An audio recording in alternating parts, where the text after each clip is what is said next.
Good Hi. morning po. Good morning. So, anong concern sa buhok mo, ma'am? Ma'am, ang gusto ko lang, matanggal yung buhaghag, tapos yung sa mga, white hair ko, na parang pag tumubo siya, blended lang. Oh. Okay, ma'am. So, ang length remain and then create a volume at the back. Yeah. May volume yung... Tapos yung color natin. Yung history mo, di ba meron kang yung sinabi mo kayo na medyo nagpa-dark, darker. Yeah, Okay, so, ayun, if ever, i-try naman natin yung color namin. Then yung effects, syempre ma'am, dun pa rin tayo sa kaya na ng hair mo and at the same time, maganda pa rin yung hair mo. Di ba? Hindi natin ipupush to the limit na magda-dry.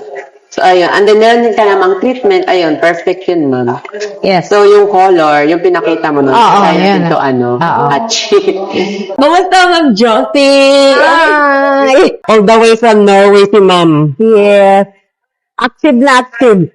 Di ba, Ma'am, na-live mo? Yeah. Sinabi mo kayo na nag-dark ka, di ba? Oo. So ito na po, pag nagpa-dark kayo, ito naman po yun, okay naman, at least nagka-color naman yung hair ni Ma'am, kahit nagka-dark siya.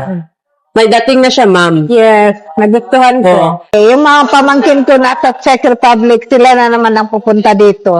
Yeah. So, dalawa sila magpa-appointment dito. So, highly recommended. Oh my God! Hanapin niyo si Miss Julia. Ang ganda niya. Ang ganda niya.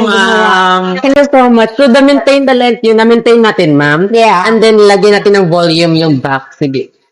Ayan, guys. Ayan po. Thank So, you. di na siya flat, Ma'am. Mukha na siya makakatingnan. Happy ka naman, Ma'am. Happy. Sobrang happy. Siyempre, Ma'am, yung pala, lagaan mo yung ng fora. Yeah. Thank you so much. Thank you. Thank you then. Bye.